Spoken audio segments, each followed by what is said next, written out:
Hello, everyone. Hope you're all doing well. Hope you've had a good start of the week so far. Welcome to today's trading session. My name is Ola, and what I'll do is try and trade indices as well as forex instruments. I do really trade a small account, but that notwithstanding, um, I try and trade using patterns and time tested patterns to find out if they work or not, or whether or not they're just gimmicks. I'm just trying to use this as an experiment just to see if they work or not. And in a nutshell, that's what I do. So, but I just wanted to share that journey with you, and it's up to you to make up your own mind as to whether or not you believe in the efficacy of any of these patterns or if you think of them as gimmick. As for me personally, I do believe that they work, and it allows you to time the markets in an objective way. And sometimes they do, they're not always 100%, but they do give you um, a clear indication of when to enter a trade and when to pull out. As I said, they it's not an exact science, but yeah, that's me for now.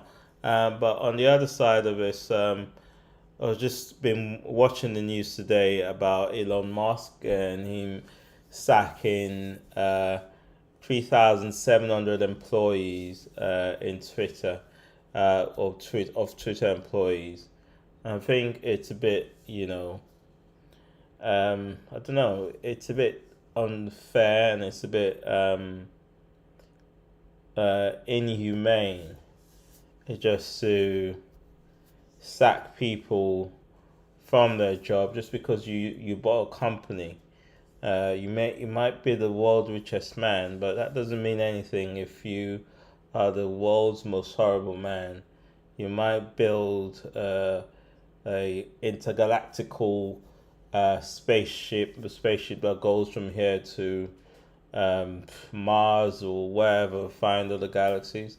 But if on Earth here you treat people like they're nothing, then it doesn't make any sense. You might be the man who's built the most beautiful electric car in the world, but if you don't treat people the right way, then it's of no use because every single one of those individuals that work for Twitter um, are now are now jobless.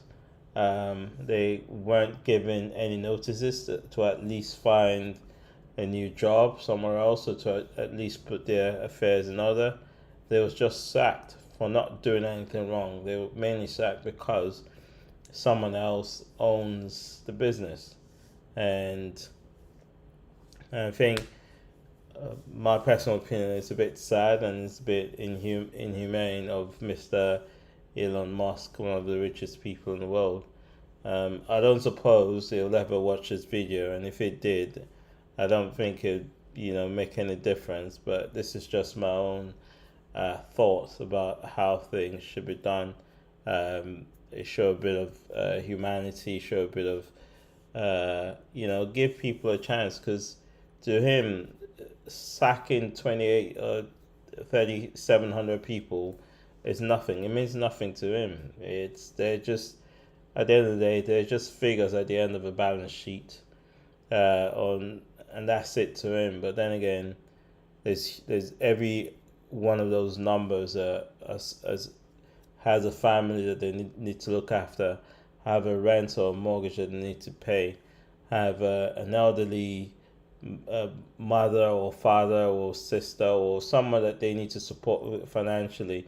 Um, and I think Mr. Elon Musk should reconsider his position on this and sort of do the right thing. But then again, who am I? Who am I to speak to Mr. Elon Musk about how to run his business?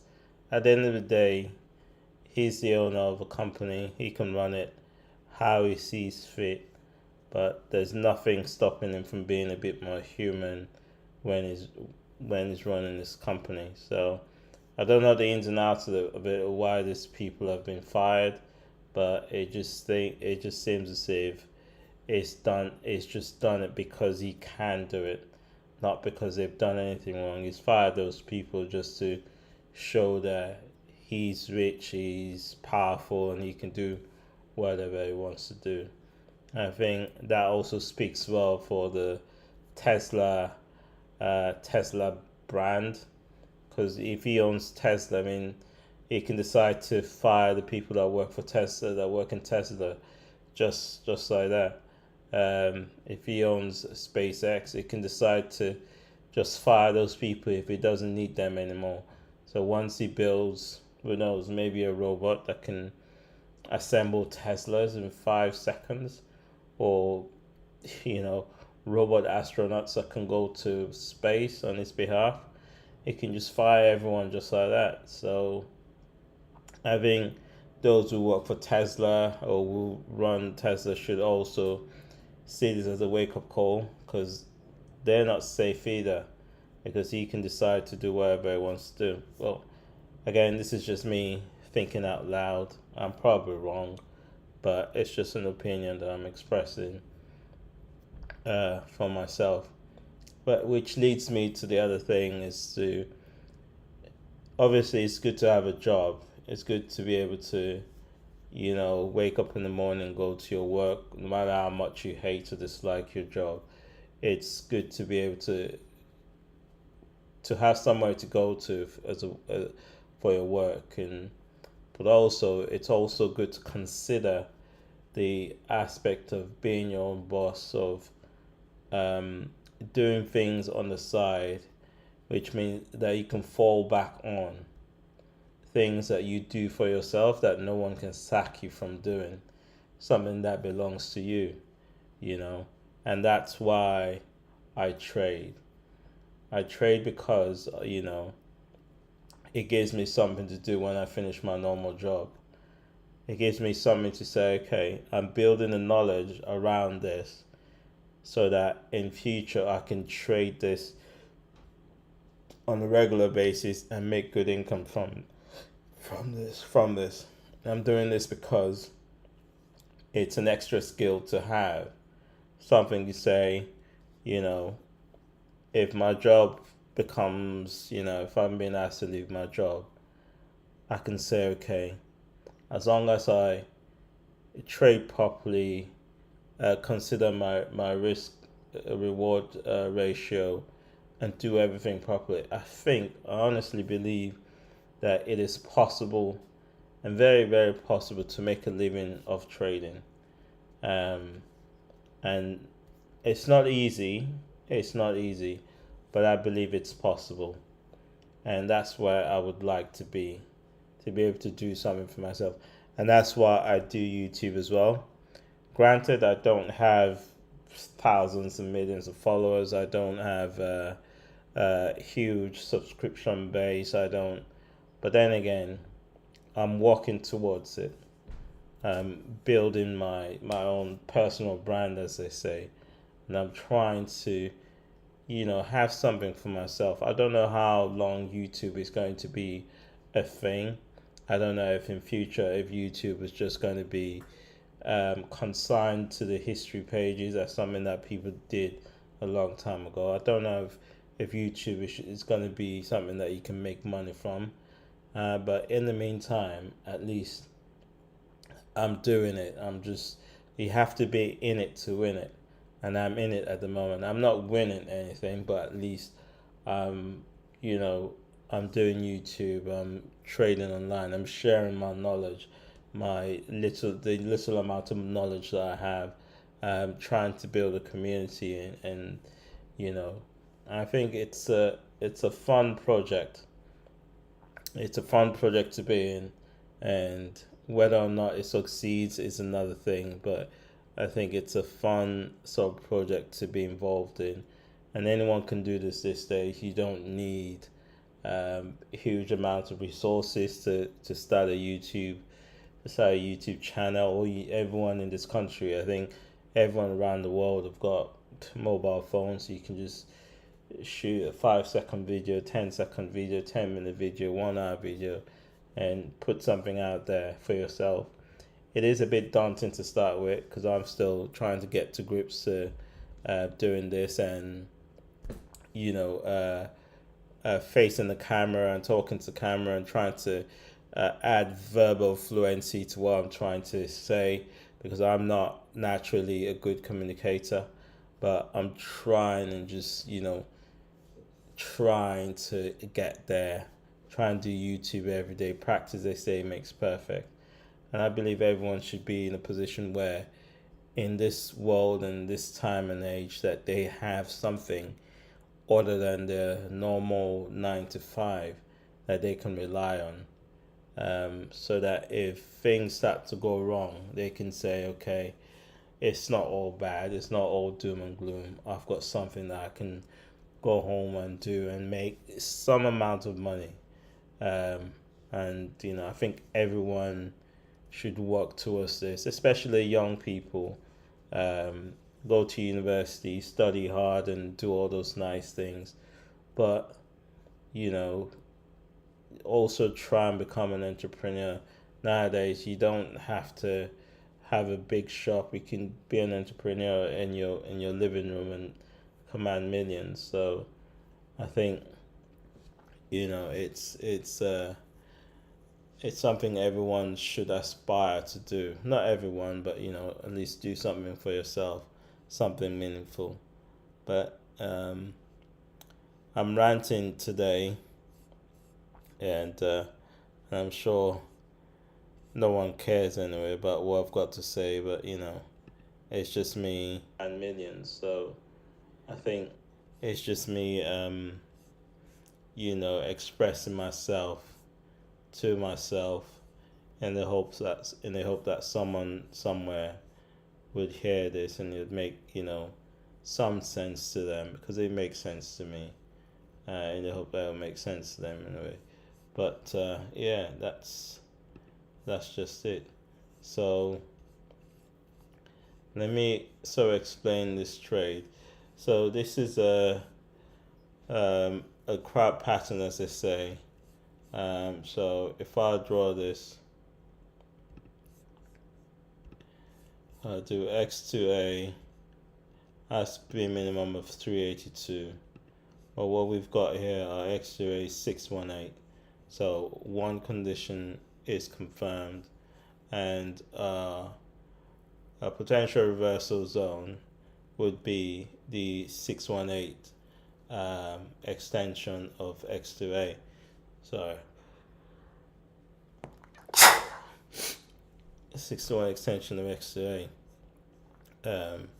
Then in terms of your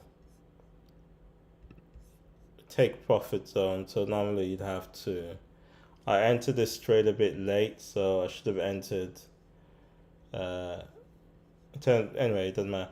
In terms of your potential reversal zone, you're looking at 382 and 618, which we've hit the first. We've hit the first reversal zone. I entered this trade early because sometimes when you're doing this trade, there's multiple entry positions that you can have, and because sometimes the price would not go to where you need it to go, but so you have to do an extension of A to B and measure from C. So what you're looking for, depending on where B finishes,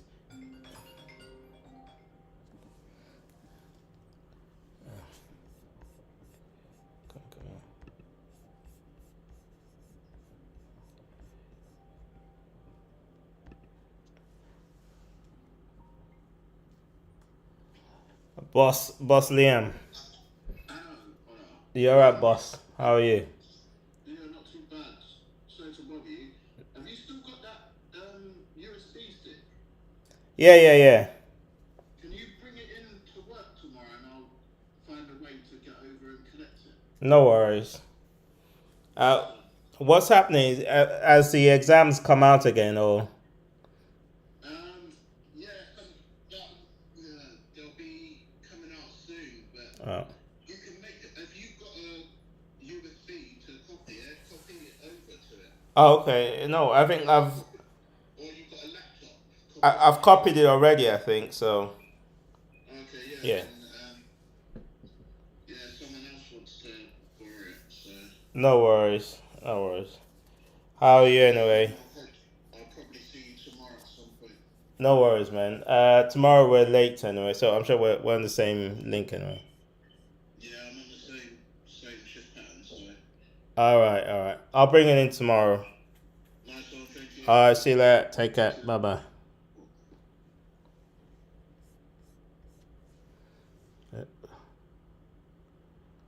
I forgot to. So I think I just got a call. Ooh. And I forgot to mute myself, so I think the whole world just heard my conversation. Okay. So price is still going down. So it will likely change around here. So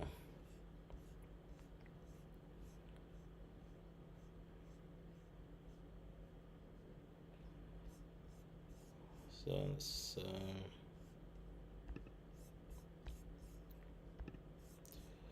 budgeted all trades.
I'll just read a little bit for you regarding um, regarding the deep deep. Oh, this is not the deep crab pattern. It's just the crab pattern. I'll read just a little bit for you. So for the crab pattern setup, it says once the X and A points have been identified, the market forms a B by fulfilling at least a 382% retracement, and then either a precise 382, precise 50%, or precise 618 retracement of X to A. The term precise that is the term precise means that it is closer to the Fibonacci level than the other. For example, if the retracement is one peep less than 44.1%, halfway between 382 and 50%, then it's treated as being a 382. And if it is 1% more than 44.1%, then it's treated as a 50% retracement. To summarize, the B point is valid if it lies between 382 and one pip less than 70.2 X2A, halfway between 618 and 786%. The importance is whether or not the B point is precise. Is a precise 382, 50%, or 618? It is to do with the formation of the D point, known as potential reversal zone. The C point is valid if it touches at least 382 retracement of A to B and does not exceed A, which is 100%. if the B point is formed at the precise 382 of x2a, then the potential reversal zone is calculated as 1618 extension of x2a, and 1618 of extension of x2a level, and 2618 of A to B movement. So the same distance between the same distance as 286% of A to B leg, but this should be copied across and measured from the C point, and finally corresponding BC um, BC projection or extension. So if it's 618, AB equals CD is 3618. Let's see.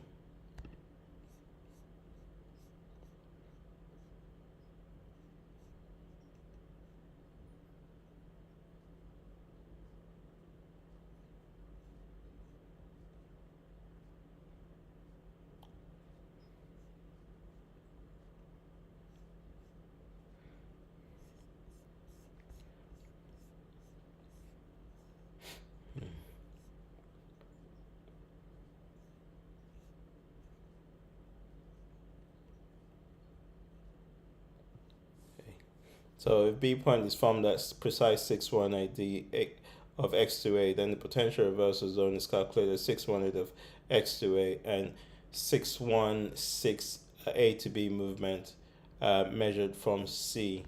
So 61 C movement measured from 6.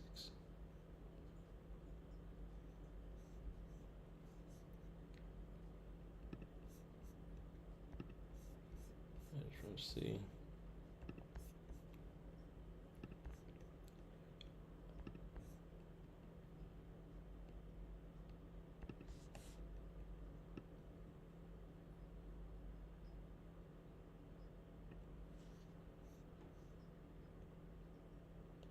It should be right here.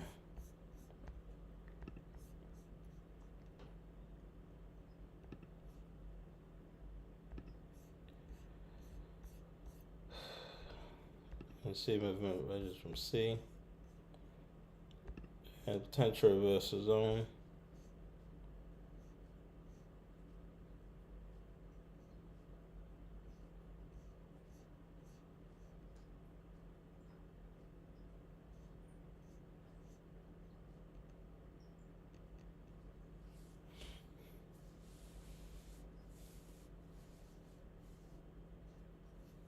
BC.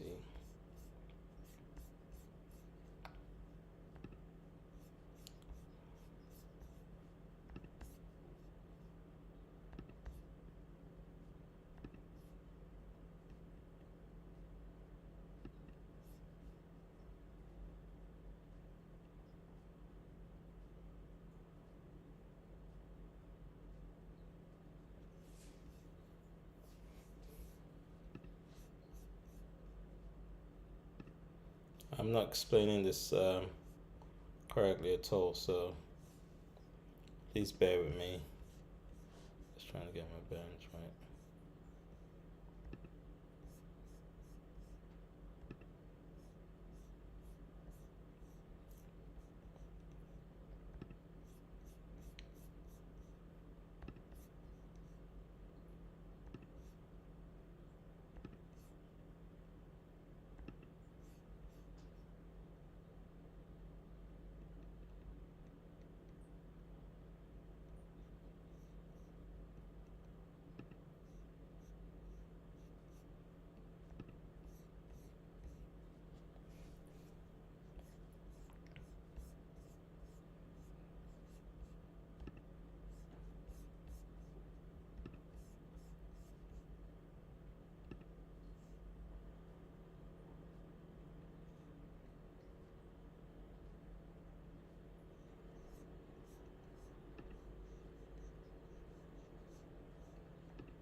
I think I might close this position now and start to look for a different entry. Oh, let me see where this is now.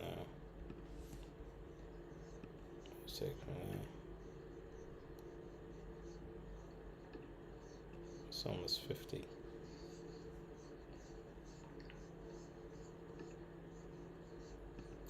I think I might close this position now and start to look for a different entry. Oh,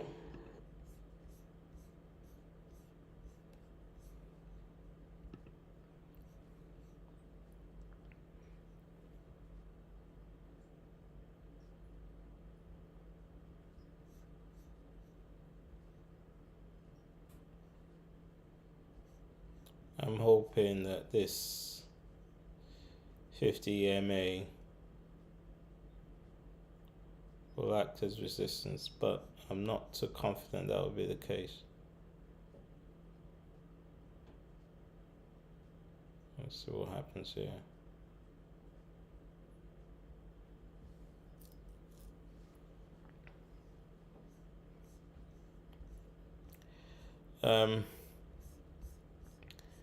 Let me try and read this. So this is not attributed to myself.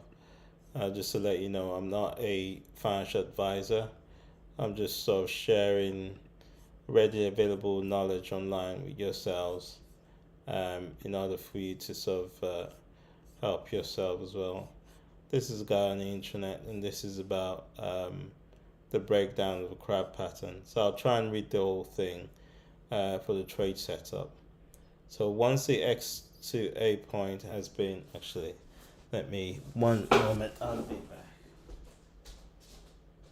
See.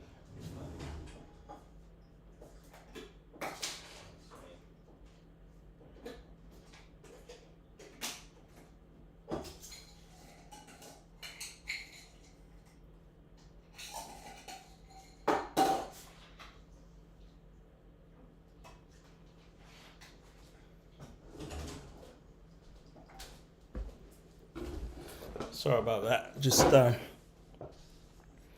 says once the X to A point have been identified, the market forms the B by fulfilling at least a true 82% retracement, and then enters a precise 382 50 or precise 618 retracement of X to A leg.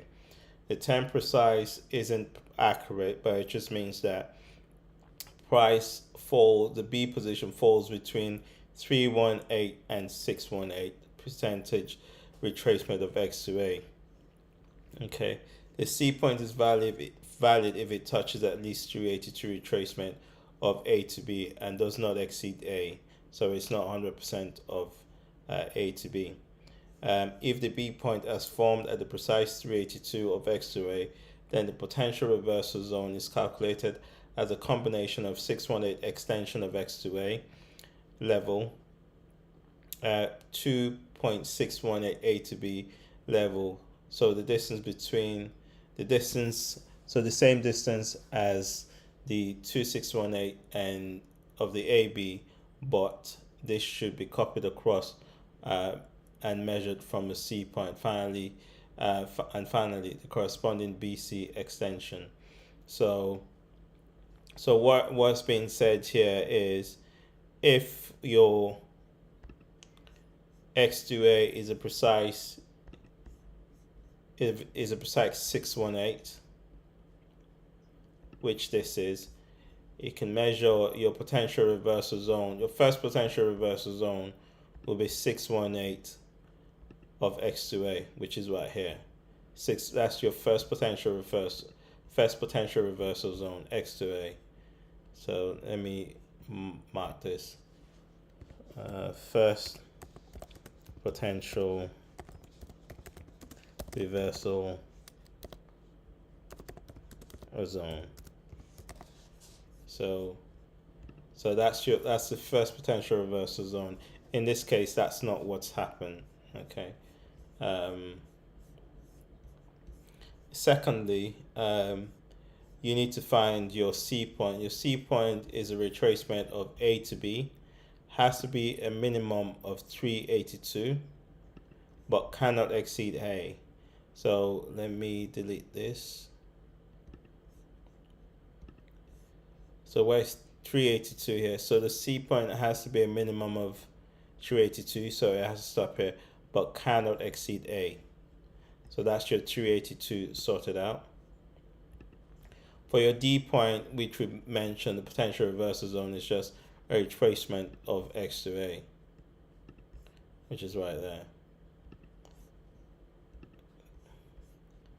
Let me close this because I think it's changing. So the other thing that you then have to do is use your extension drawer. So you measure A to B.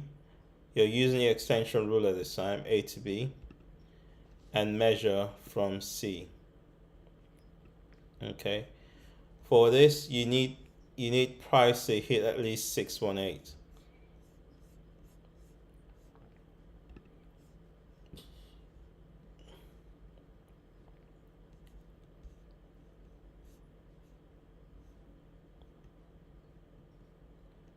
$1.618. 1.618.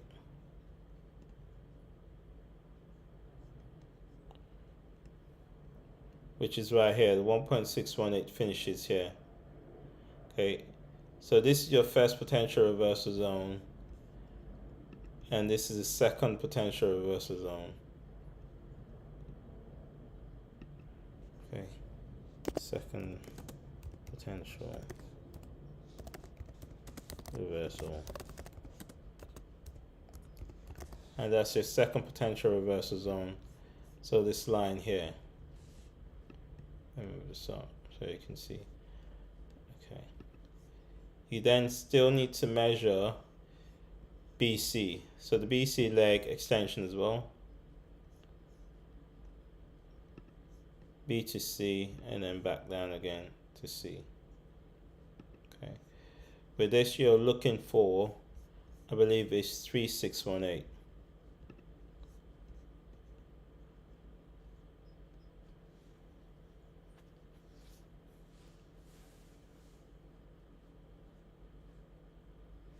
But then again, it depends on what you get for your AB.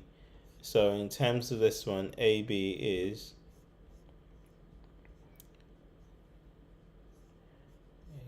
I think, so if I measure A to B,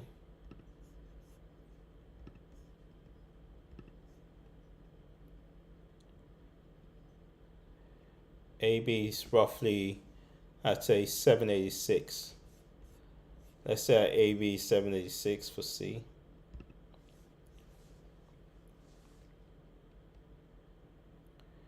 You need 2618.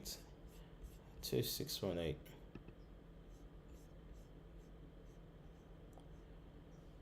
So 2618 is right here. Right there.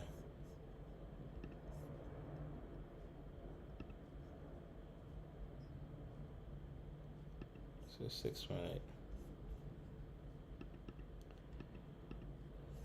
So what I'm saying, there's a large area in which price can start to reverse.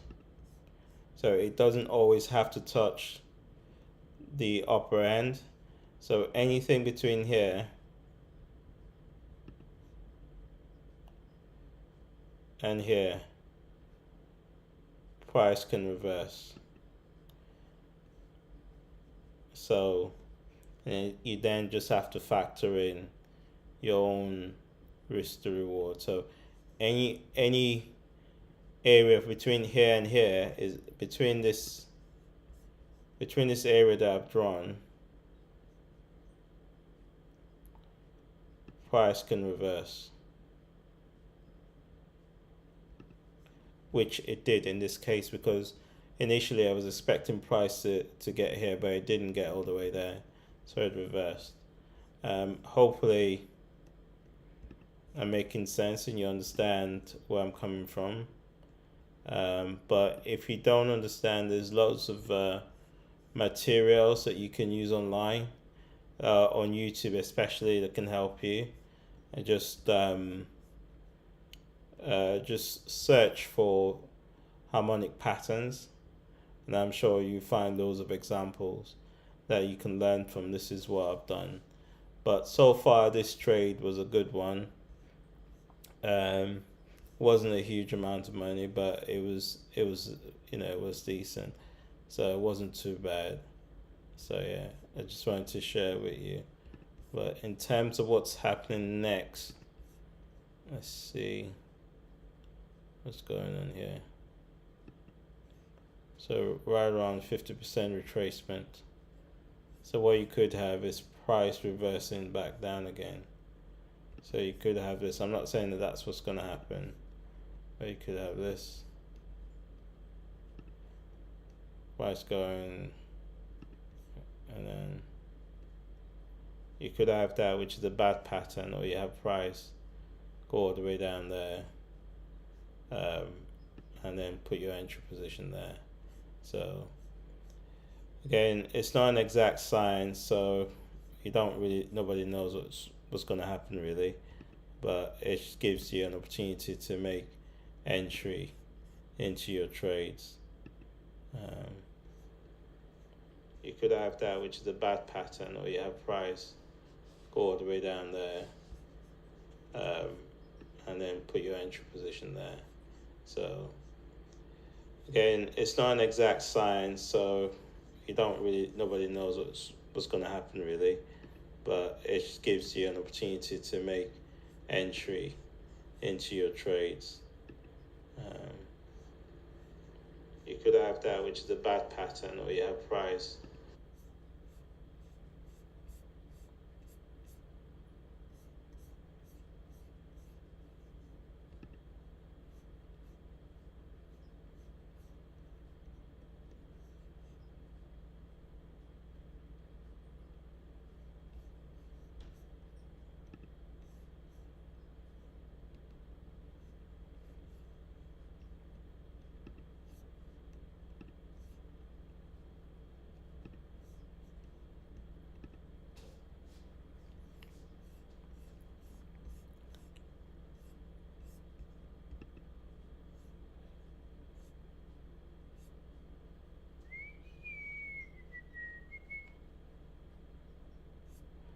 Let's have a look if there's any other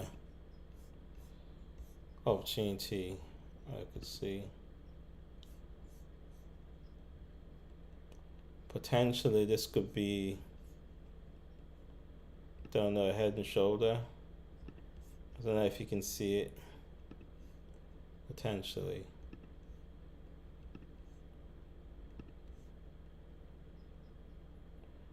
Can't say if it's formed already.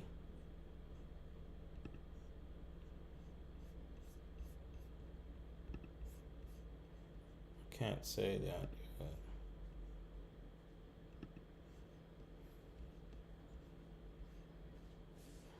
I wouldn't take it because it's not very clean, so I don't want to fall into it. So let's try to try this before.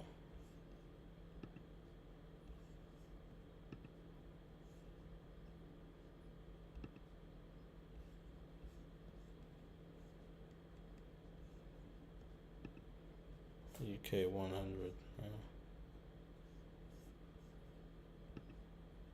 SPX.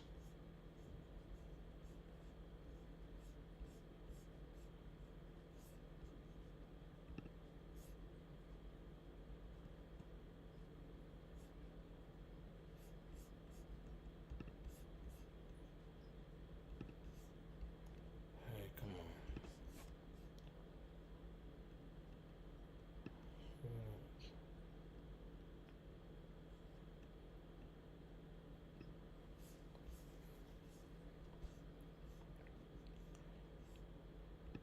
So Wall Street.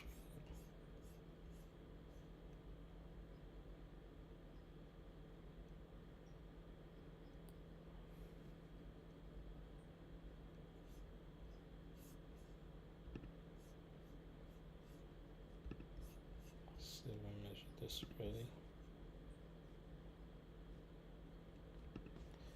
Yeah, so this could be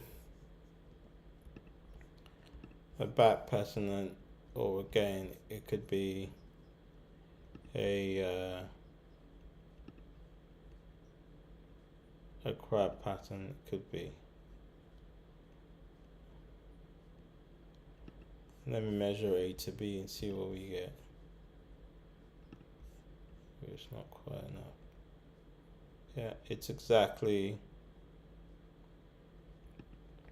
382.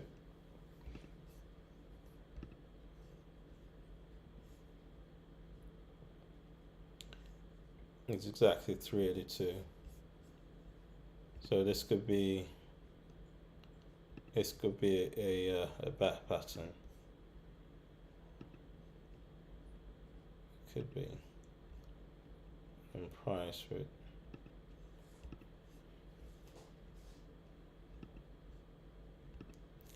So I sell.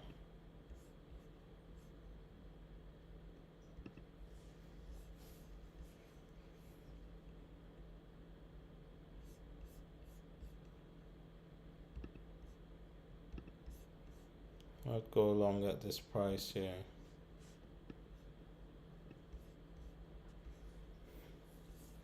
And wait and see. It's not quite so with this one here.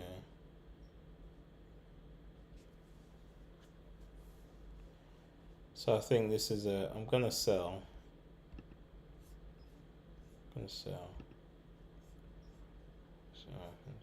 No, not sell limit.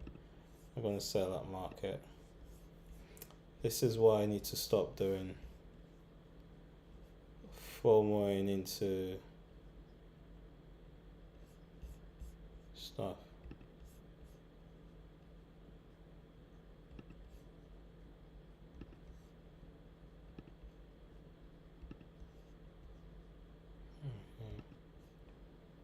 Let me wait here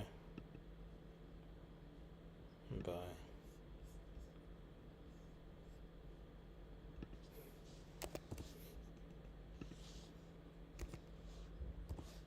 I'll wait for the price to come to you.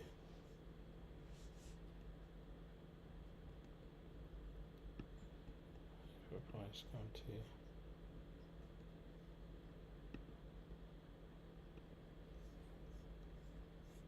Let's see.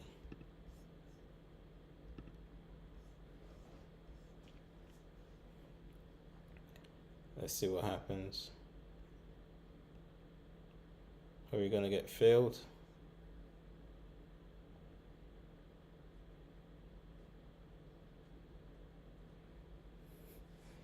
Wait for price to come to you.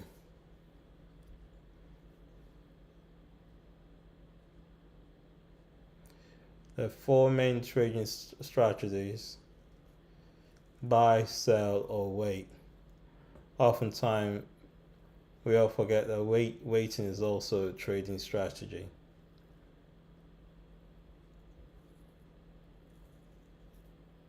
So this is live. I always mention here that I'm not a financial advisor and I don't give financial advice. This is more for educational and entertainment purposes only. And I do truly hope that you guys are being entertained by watching this.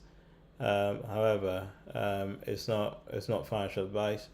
If you decide to trade, make sure that you enter any trade using your own risk assessment, and don't rush into trade, which I am sometimes guilty of doing.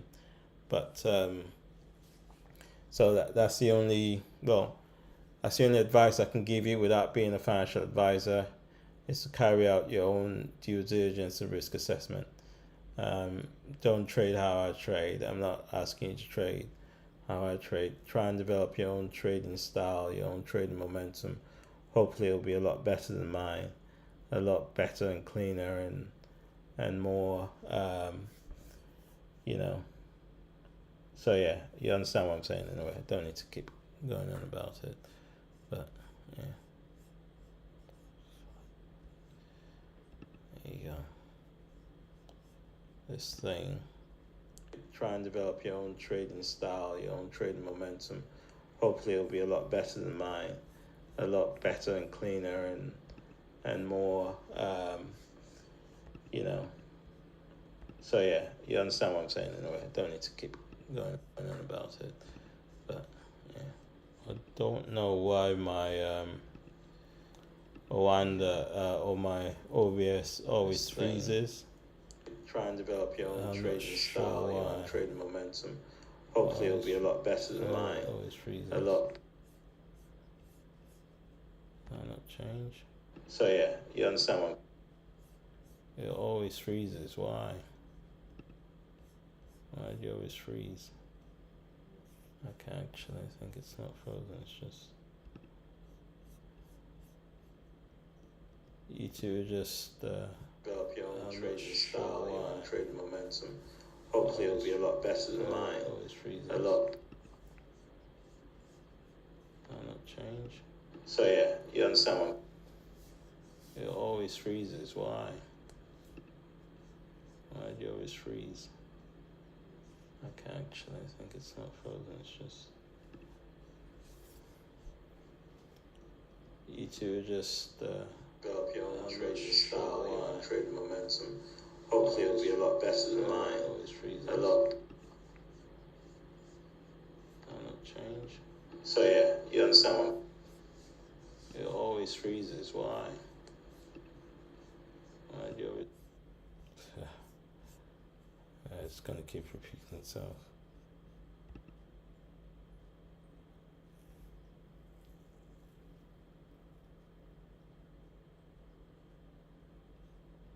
So if this goes against us, we've got a stop loss in place. So that's the risk management. The risk to reward is a lot better, but it's actually higher, 618.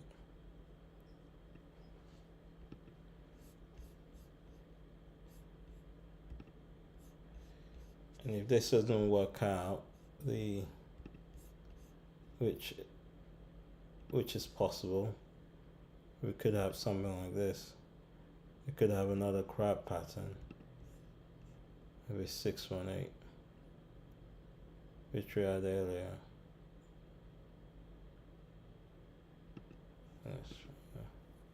Could, develop that way.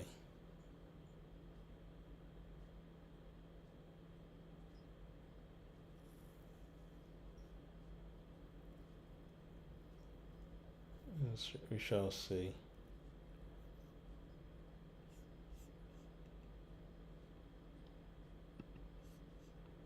So is that 50% to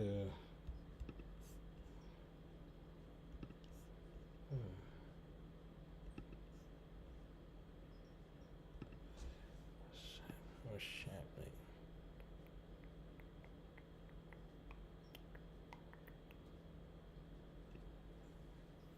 Okay.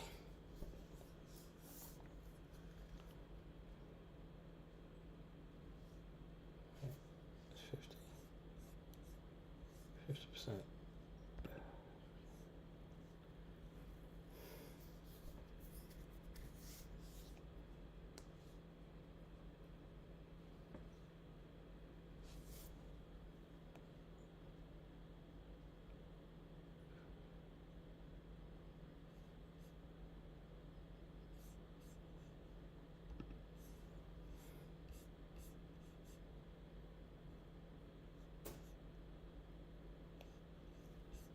Two 222.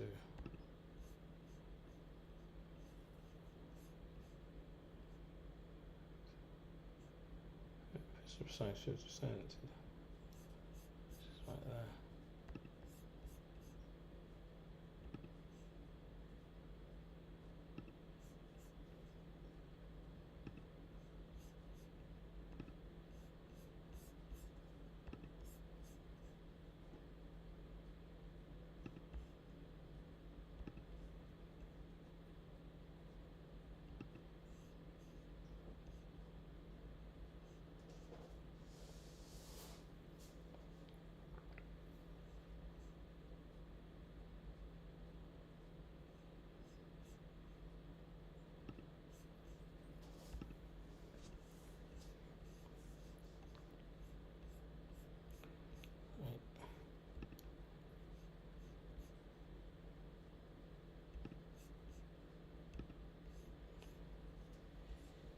You see, this trade is starting to take shape.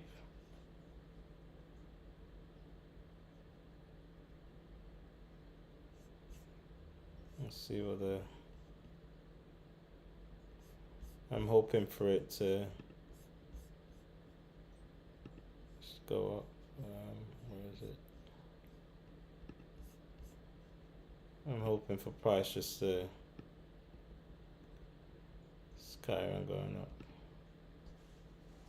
and that's not always the case.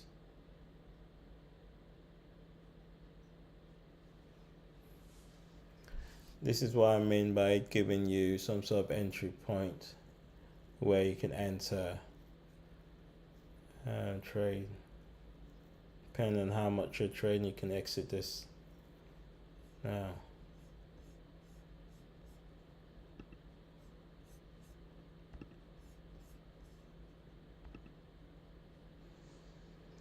This is what I mean by giving you some sort.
Okay.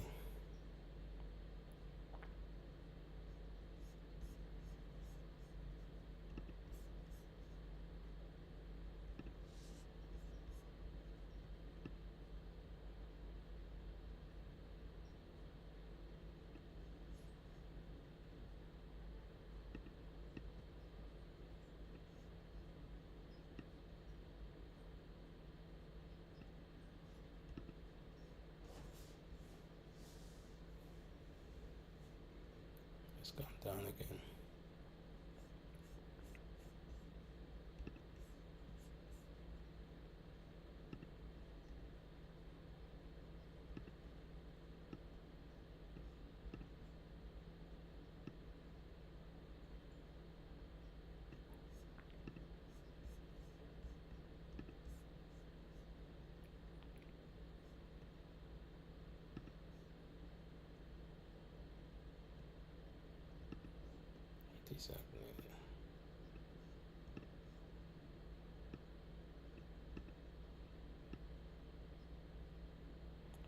So basically, I've got a risk reward of.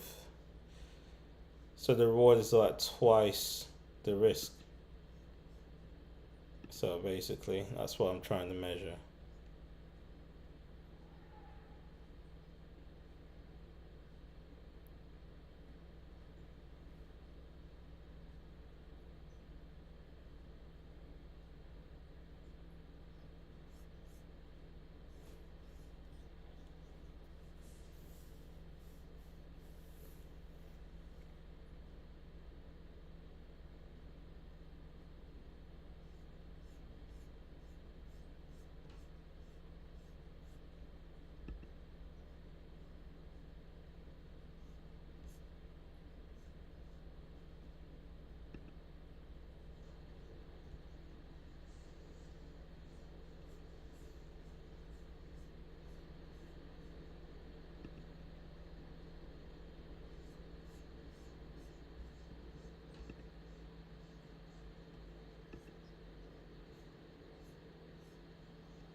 Okay, so let's do this.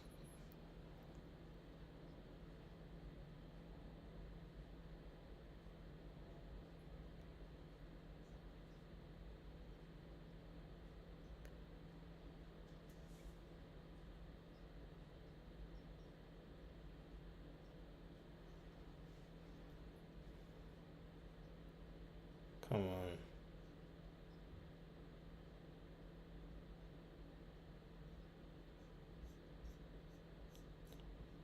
Let me see.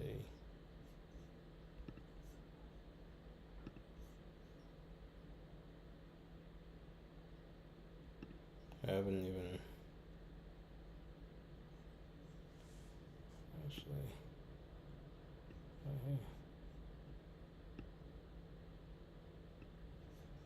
I'm not even halfway.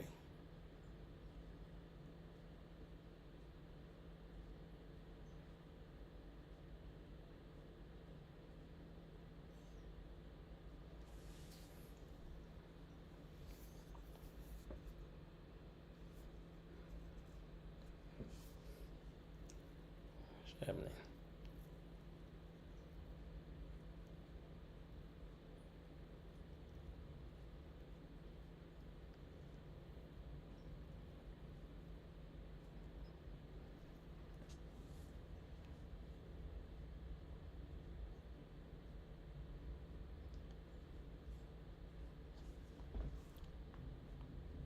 The IHH investigation draws too on voices that have been sidelined. Jews who supported Corbyn but don't support Israel. And British Palestinians. It was painful as Palestinians.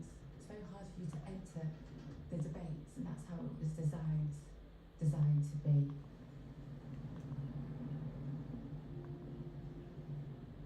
In 20...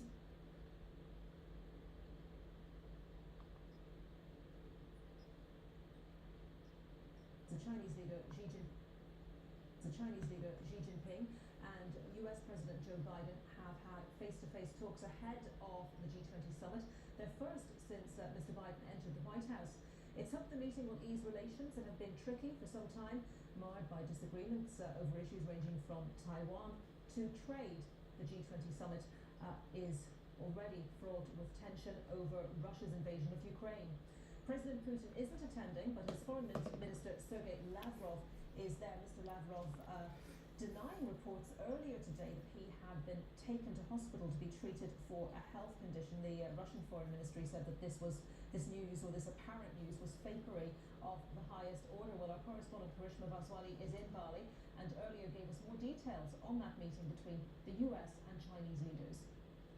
This is an opportunity not just to have one discussion, but I think the hope on both sides is it will lead to more discussions. And just to say, that conversation is taking place right now, as you pointed out, and what we have heard President Xi say just in the last few minutes, speaking to the American delegation, speaking to Mr. Biden, who opened that discussion. What we've heard from the Chinese president is that it's good to see you, he said to Joe Biden. The last time we met was in Davos more than 5 years ago, pointing out, of course, that having a face-to-face meeting is critical. And in fact, he said that directly to Joe Biden, saying that nothing can substitute face-to-face. And today we have this face-to-face meeting. And this, I think, in and of itself, we really cannot emphasize enough how important it is for these two leaders to sit down at the table, as they're doing right now, on either side, flanked by some of their most important officials. On the Chinese side, you've got Wang Yi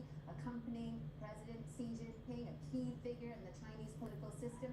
On the US side, President Biden is seated next to Janet Yellen, again emphasizing that this is not just about geopolitics, it's very much about the global economy, and that will be one of the key considerations for these two leaders as they sit down and thrash out those thorny issues over the course of these next few hours. Karishma Vaswani in Bali. Well, let's discuss the G20 some more. I'm joined now by Dr. Eugenio Cusimano, who is the International Relations Expert and Associate Professor of Politics at the University of Messina. Dr. Cusimano, thank you very much for joining us today.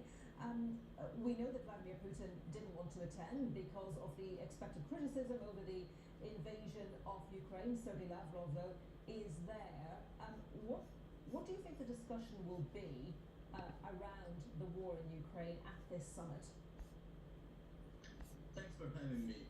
Even if the theme of this G20 is recovering together from the pandemic, we cannot expect too much togetherness. And that is because the war in Ukraine and the geopolitical division that this entails will inevitably dominate the agenda.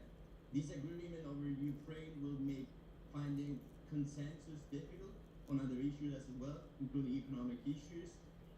And that is what we can expect. But even if the meeting will be over short of a joint declaration and without a picture of the world leaders, it is, as we already heard, something very important and positive. Even if nothing visible will come out of it, state delegates will talk to each other, will understand each other's red line, and will find some avenues for coordinating, if not cooperating. So, on the subject of cooperation, that meeting between President Xi and President Biden, how much softening of relations between the two countries will there be as a result of this, do you think? I think this will be a very consequential meeting for several reasons. As we heard already, Xi and Biden know each other, but this will be the first face-to-face meeting with each of them sitting as president. And both Xi and Biden come to this meeting in a position of domestic strength. Xi has obtained an unprecedented third term as China's leader of the Communist Party Congress. Biden obtained an unexpectedly positive result as at midterm elections and salvaged the Democratic majority in the Senate. And paradoxically, we were talking about the war in Ukraine earlier. I think that the war in Ukraine might offer some additional opportunities for dialogue. On the one hand, Russia's difficulties in Ukraine may have shown China that pushing over Taiwan right now and trying to take over Taiwan by military means in the short term is not a good idea.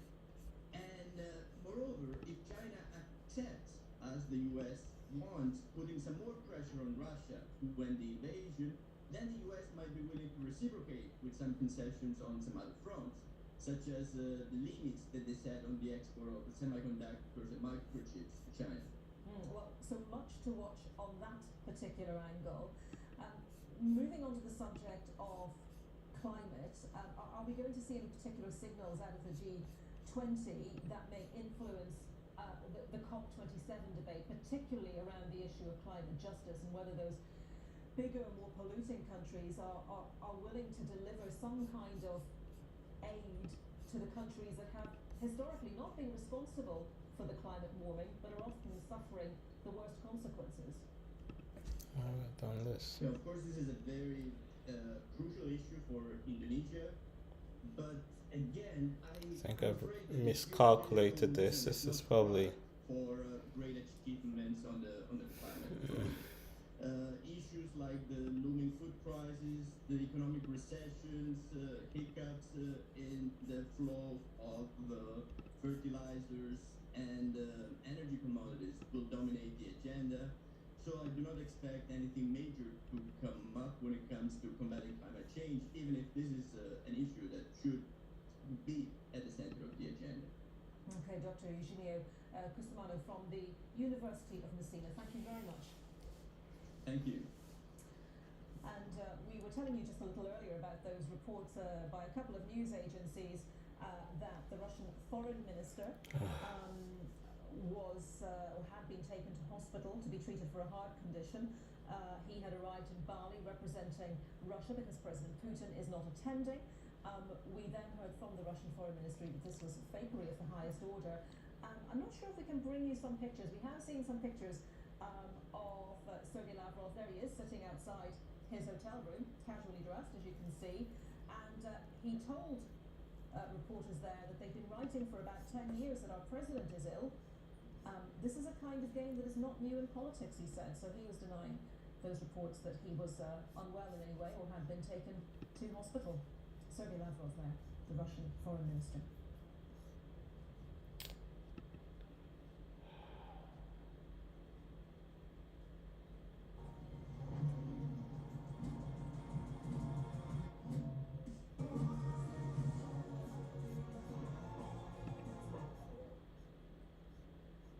There's a strong rejection of election deniers at every level, from those seeking to lead our states and those seeking to serve in Congress, and also those seeking to oversee the elections.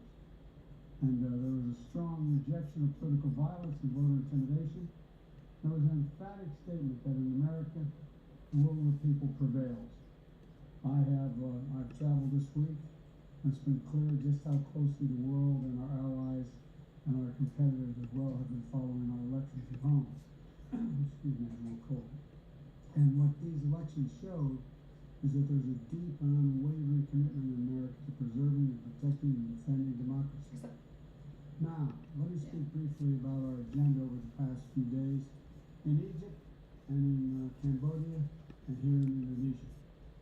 In this moment of great global challenges, from global inflation to the climate crisis to Russia's brutal war against Ukraine, we're bringing together the broadest possible coalition of partners to deliver results.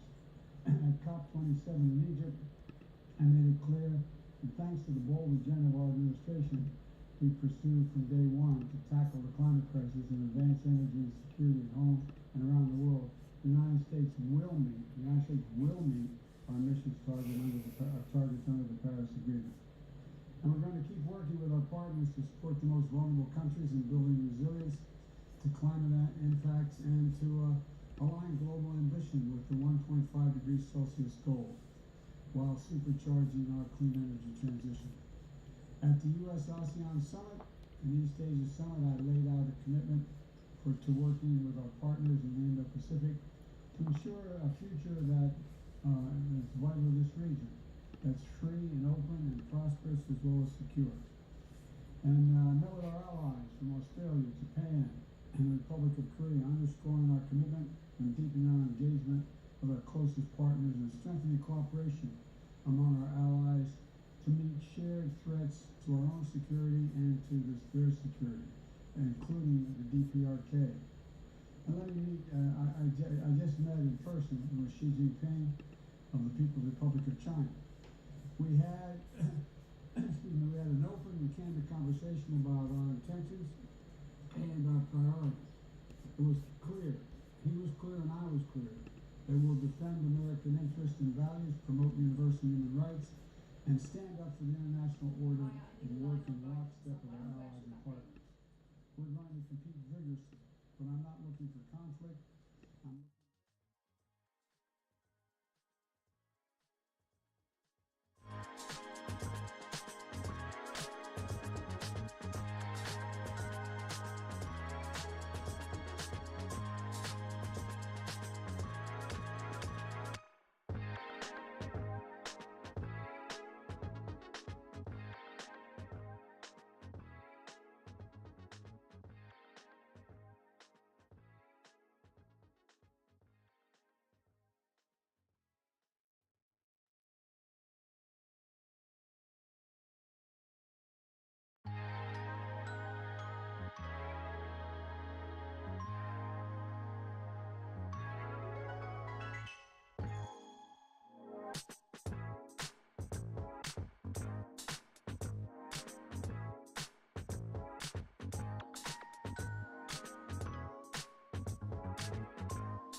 Bye.